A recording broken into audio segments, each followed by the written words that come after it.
Welcome to the Music Business Insights Podcast. I'm your host, Orlando Alvarez, and if you're desperate to break into the music business and want to hear tips and advices from insiders, this podcast is for you. You'll be able to discover from the professionals themselves what it takes to do what they do and where to start if you're a beginner. Are you ready? Let's go. This is part 2 of our interview with Chris Coyne. Make sure you check the first part. It's already available in YouTube, Apple Podcasts, and wherever you listen to podcasts nowadays. And part 2, this one, I'm pretty excited because there's amazing tips and tricks and things you didn't know about Hollywood and how audio works over there. And I want you to listen till the end because I don't want you to miss any tip from Chris, and hope you guys enjoyed this episode. I have been recording Foley for years, and I can tell you it's a process with 2 people involved, okay? And the guy, the Foley artist, he really doesn't want you to tell him to move the mic every time, okay? Because he's going to be like, this guy is killing me right now. I just want to get this done. You know, there's a real human essence. So you got to pick and choose. Mm-hmm. Sometimes you'll get a thing and you're like, I'm going to have to mark this and I have to like EQ to make it work later because it's not worth it to me to tell him that the mic is way off axis. You know what I mean? Like axis, I should say. Like it's like they're supposed to be recording, you know, his feet. I'm like, dude, please lower that mic. I swear, I'm just recording your pants right now. I can't, you know, this is not the way that it should be. So with Mini Foley, you have people that I buy libraries of feet, and the only job they have is to make the most amazing recording ever with no sound floor, right? With very minimal sound floor, which is like the sound of the room is very low. You don't want to have Foley with your sound floor just gets bigger and bigger and bigger, and all of a sudden. Yeah, I bet, because if you pile that up, it's like piling up, quick. Right? It adds up quick, yeah. And you don't want to send out Foley that's all loud in the background. And that's why I always say, like, can we get the mic in there nice and tight? Because it sounds odd to us, but when you put it up there with everything else, it's going to sound amazing. So get it right from the source. Yeah. So that's what MIDI Foley allows you to do is every recording, you know, I think it randomizes at 26 feet. If you have 26 different feet randomized, it will sound like someone's walking. And you don't want them all to be totally different because it's the same shoe in the same garage. Every now and then, like if you walk through a garage, you'd be like, ooh, that footstep sounds just like the one I did 47 feet ago. You know what I mean? Like that's how crazy I can get with this stuff. But I'm like, yeah, so with MIDI, I'm able to really do it. I can add a little cloth in, put a little purse action, you know, in there as well. If she's carrying a purse, keys, I like to do little things that might not seem important, but will, in a sense, distract the viewer from the fact that they're watching a movie, and it just becomes real. And I honestly believe sound is the only thing that has the power to do that. Like good sound design, you should not even notice. You should just be like, that movie was so good. Like that old beat up truck, none of that was recorded on the set.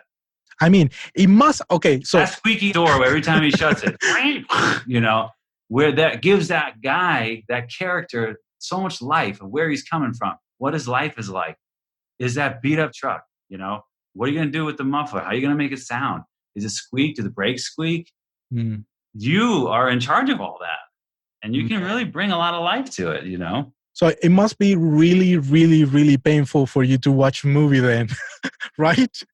Dude, I can't watch Netflix at this point. There's so many bad movies on Netflix where I'm like, I don't think there's any backgrounds in this, or you know what I mean? Or like just, now I'm able to pull back though. I'm able to just enjoy a movie. too. You know, like if we're watching like the Avengers or something, it's just like I'm really not hyper focused on it because it's just too much, right? So I'm just watching. I'm an actor too, and a singer and a performer, and I'm in a lot of different things. So but I am distracted when it's old, reused sound effects that I've heard before. That's one of the few things that'll pull me out. Where I'm like, I know that. I know that that door. Or so weird. Or I know those bullets. I know those guns. You know, like there was a Tom Clancy movie with Chris Pine. They tried to reboot. They had Harrison Ford in it. But anyway, it was this Tom Clancy series, and they tried to reboot it. And I remember watching the movie and being like, "This the sound design on this thing is ancient." It's like I these guns, like you can't once the movie Heat came out. Remember Heat? I think with Pacino and De Niro. Remember the bank robbery scene? The guns in that scene changed guns in movies forever because it was right up your. I mean, it wasn't like pew pew. It was like your ear was next to the chamber.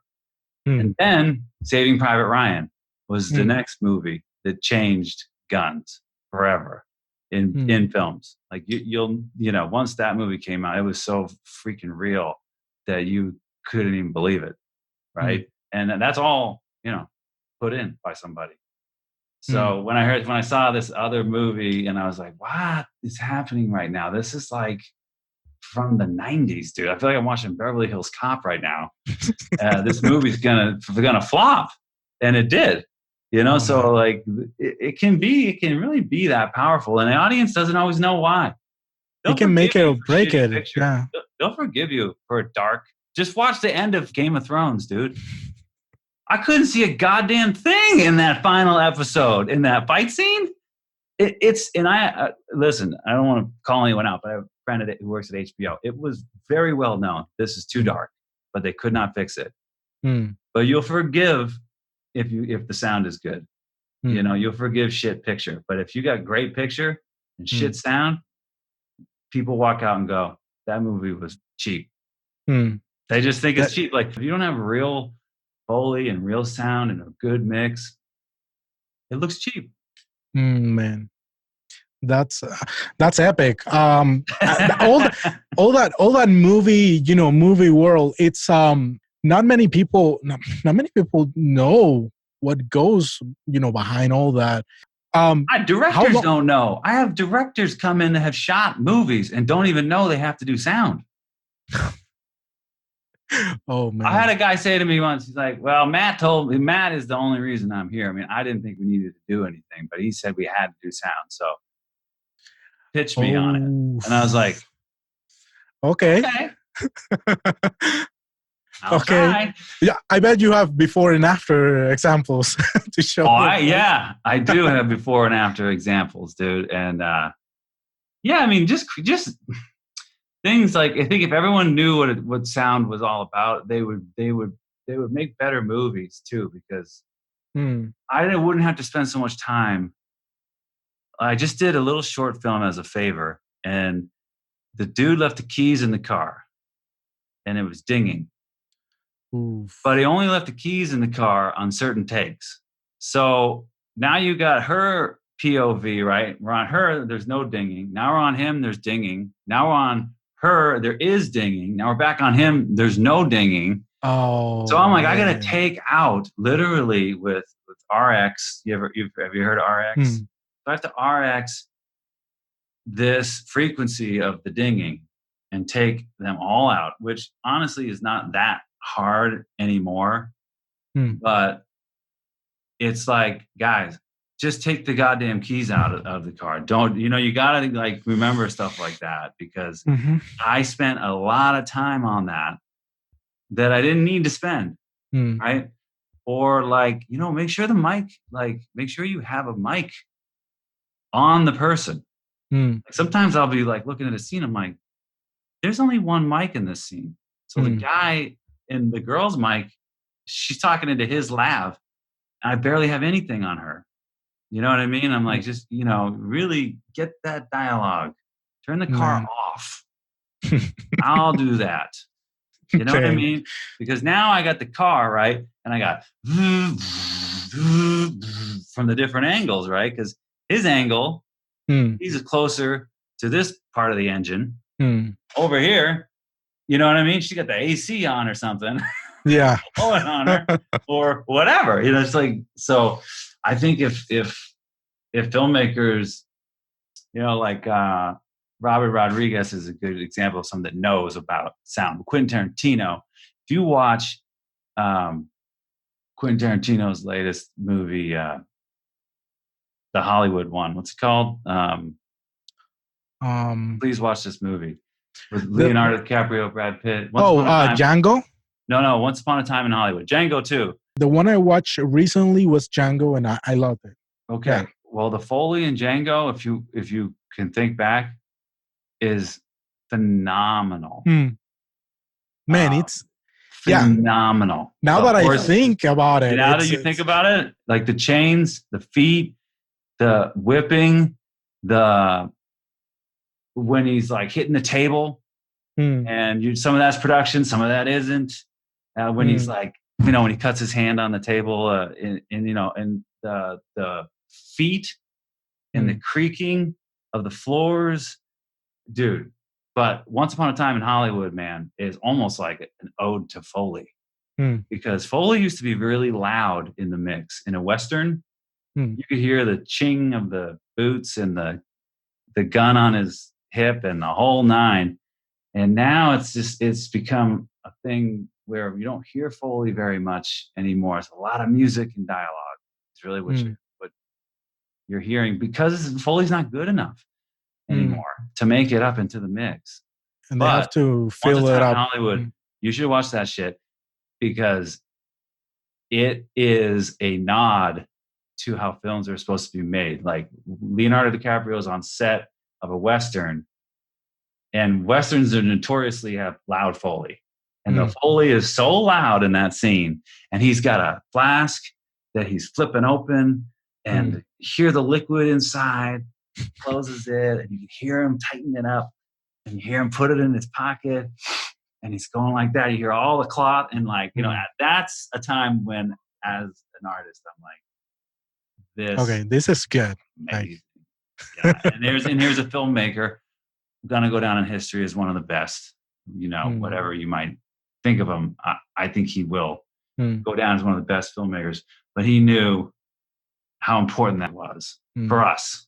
I mean, I would assume, because at this point, I would assume that everyone in Hollywood would know this stuff, would be aware of sound, because sound is so critical for a film. Yeah, I know. They're not. I'm baffled about that. They get caught up in bagels. I said, how much did you, they're like, well, we don't have any money. I said, how much did you spend on bagels? Oh, man. Can you spend that much on sound? Dude, just go. Tell me how much you spent on bagels. Be real with me. Oh, man. Because at the beginning, they got all the money, right? So they're like, we got to have craft services, and we got to Dude, you better set aside your cash for sound. You get more bang for your buck in sound than any other part of filmmaking, and it's probably the least thought of aspect. That's true. They go to animation. I work in animation. There's no source audio. There's no production audio. Nothing. Zero. Everything's put in. You have to recreate everything. That's everything.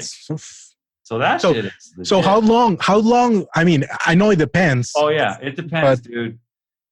There's never enough time. Let's just put it that way. I have never made a movie where I was like, I crushed that. That's the greatest thing I've ever done. I just don't have time. I bet you get a timeline for doing So that. there's multiple people. Okay. So but I have done movies by myself, or I've attempted, and it's too much for one person to do it, because there's just too much going on. You will run out of time. You would want to have at least 2 people, but 3 would be good. I mean, to get it ready for the stage, to get it ready for the mix, I'll put it to you this way. Things are so fast right now. They want things so fast that when I record Foley, for animation, I do 22 minutes, 22 film minutes a day of recorded feet and props and edited in one day. Now, that doesn't include cueing, which is you cue the feet. You say like footstep dirt or dirt prop or like the surface and the object. So that does not include cueing, because cueing is a real pain in the ass and it's a nightmare, but it's so important to do it right. So just, that's like lightning speed. No one does things that fast. So for a feature film, I mean, you'd be doing, say, 11 minutes a day. So let's say you did a 90-minute movie. So there's 9 days on Foley, another 9 on backgrounds. Then you got effects. Dude, your dialogue edit could take a long time. And I mean, I'm talking about, these are like professionals. So comes a point where you're like, okay, this is as good as it's going to get. And then you just give them an alternate. But like I said, a lot of times people make movies and they hire some like Christopher Walken to do one scene in their movie. Or we did one with Ice-T. And we can't get him back. This movie was made for like, he did it as like a favor, like he did it, he was doing Law and Order and not Ice Cube, Ice-T. So he came in and did it, and he did a good job. But like, if we needed to get his dialogue, we didn't have it. So we had to make it work. So, you're talking about like I'm talking about for an indie, you're at least 3 months to do sound. For a big movie, 6 months. But see, for a TV show, 2 weeks. Because you just, listen, man, like when you're working on a TV show, especially if you're in season 2, I already know I already have all 6 stereo background tracks for the police office ready to go. And I just plug them in. Bang, bang, bang. I already know Joe's house. Bang. I know his partner's house. Boom.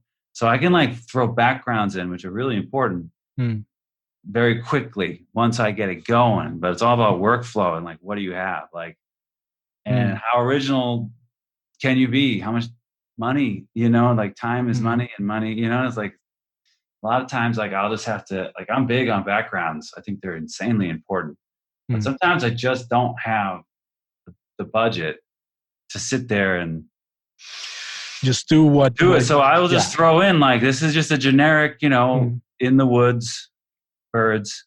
I try to keep it, if they're in California, I like to put a little California bird in there. They're in Costa Rica, but they're really in California, but they're supposed to be in Costa Rica. Like I try to put like native animals in if I can, just to, because some people will be like, I bet you research that stuff, right? It's like, there's a lot of study behind that. You have to. For stuff like that, you have to, because you don't want to get it. You don't want to get it wrong, because what you're going to do is you're going to pull people out of the movie, right? Like if there's someone that knows about guns, for example, they're going to be. I mean, you can't please everybody. Yeah, of course. A lot of time, like if you got a gun, like you really want to make sure that it sounds like that, or you're consistent. Consistent, even if you're wrong. And I always say, if you don't know, go iconic. I always say, if you don't really know, just go with the iconic choice. Like, what does everyone expect it to sound like? And go with that if you're stuck. That's a really amazing tip. Yeah, go iconic, dude. That's nice. So I'm going to do a flash round, which is going to be just pick one answer and why, like really quick. This has been amazing though, man. I enjoy talking about this, and I'm so thrilled that you're putting yourself out there and having me on the show and stuff. I think it's important, and I appreciate that. I look up to you in that, in the fact that you're doing it and you're seeing it through, because a lot of people want to do stuff and they don't. So good on you. So all right, flash round. Thank you. Appreciate that. So recording, mixing, or mastering. Big one, and why? One I like the best, mixing. Yep. Okay. Because I can make it sound like it did before we recorded it. Okay, that's interesting. If that makes any sense. You know what I mean? Like this is how I envisioned it. Like if I'm sitting at the board, I at least have hope. Okay. They make it sound a certain way. Now there are better mixers, but can I communicate to them what I want? Exactly. Very difficult. So anyway, yeah, mixing. Here's another one that it's and plus big. I don't know shit about mastering. Mastering to me is like the Wizard of Oz, the dude behind the curtain. I literally I don't know what they're doing back there. Anyway. So here's an epic one that everyone asks now and then. EQ before or after compression? After. After? Yes. Okay. Why?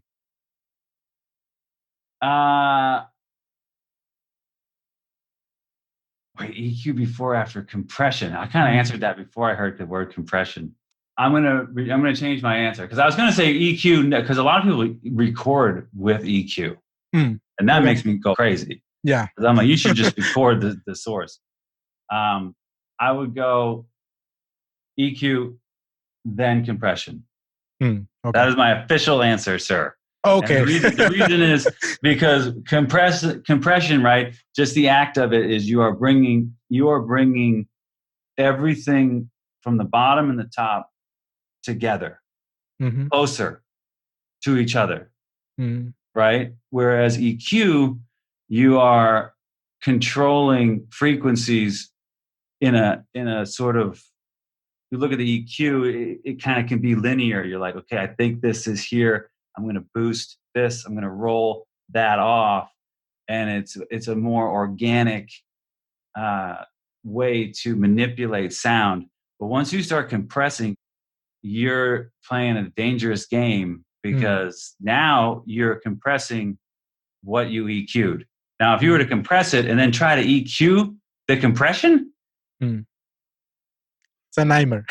You're fucked. So your go-to plugin for vocals, like your favorite? Oh my God. Lately is what's this guy's name? Chris. I think last time I did it, we just had all outboard gear. You know what I mean? So like I didn't even use a plugin. I was more focused on the preamp and the microphone. And then just like basic delays, we kind of used our own plugin. We kind of built the plugin from all our outboard gear, but I'm about to tell you right now, just in case people want to know what I mean. And vocals are the hardest thing to not make sound like a demo in the world, All right, here it is. I just pulled up my thing. So I like to use. And he has a plugin for waves. And hold on, Chris. Chris Lore Algae? Yes. His vocal plugin is very good because it has a nice delay. Delay is always hard, I think, because people think like it's too much. But if you like pull everything away, it's always stunning how much delay is actually on stuff. And I think he has a nice delay and compression reverb mix, because reverb will f you every time. That's when your stuff's going to sound like a demo. You have too much reverb, in my opinion.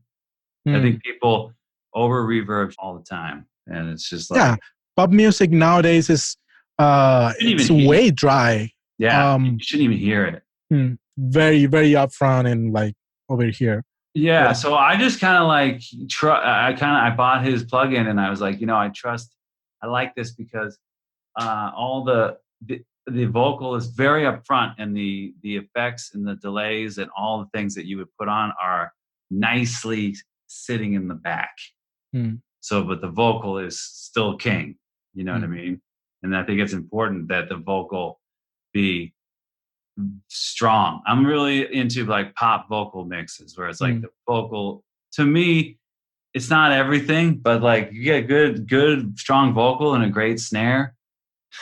You're off So to a for you, good start. order of important things is like vocal on top. Vocal's the number one, dude. Mm-hmm. Like whether I'm a singer, and so everyone like hates me. People spend 4 days on drums and 4 hours on vocals, and I'm like, that's the other way around, guys.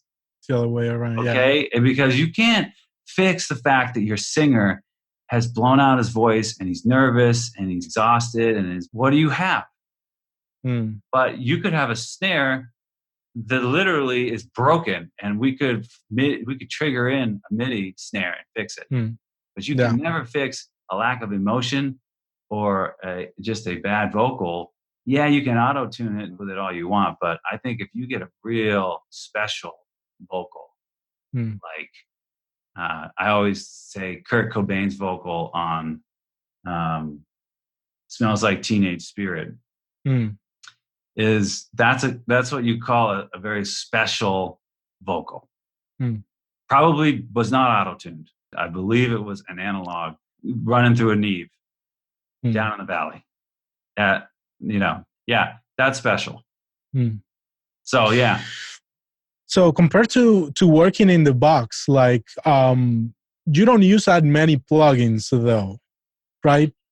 Or depends. I try not to. I mean, like I work in post-production a lot. So to me, like source the actual sound is the most important thing. I sort of don't like when things are EQ'd.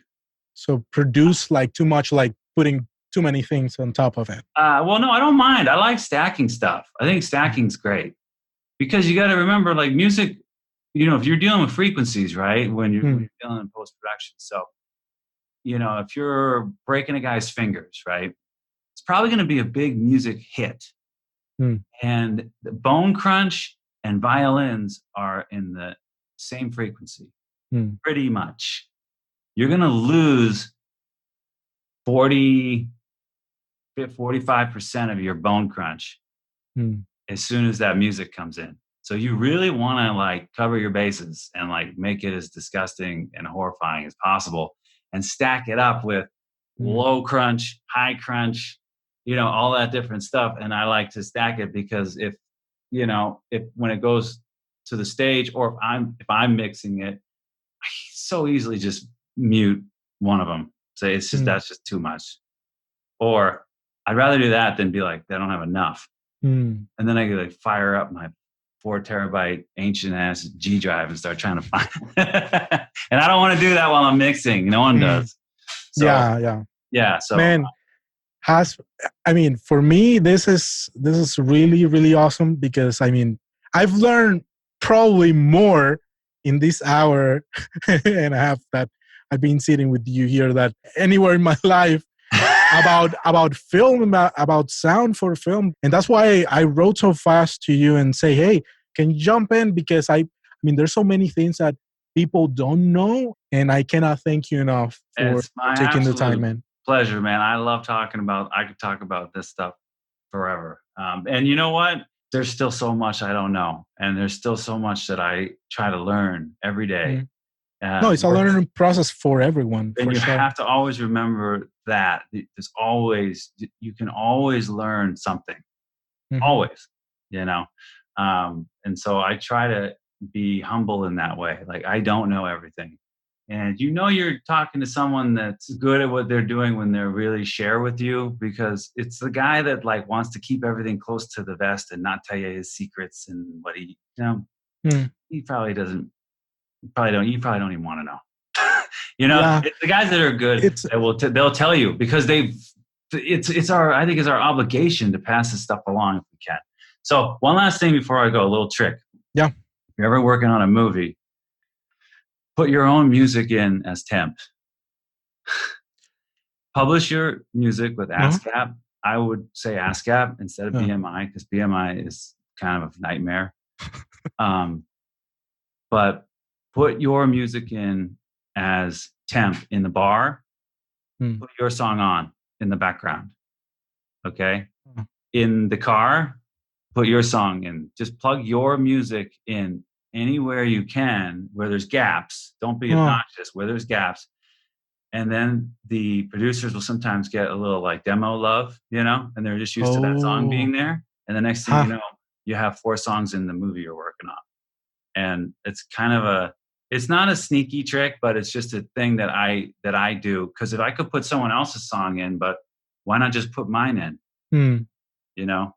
And also, one last thing, it's never too late to put a song in. My dad recorded a song 60 years ago.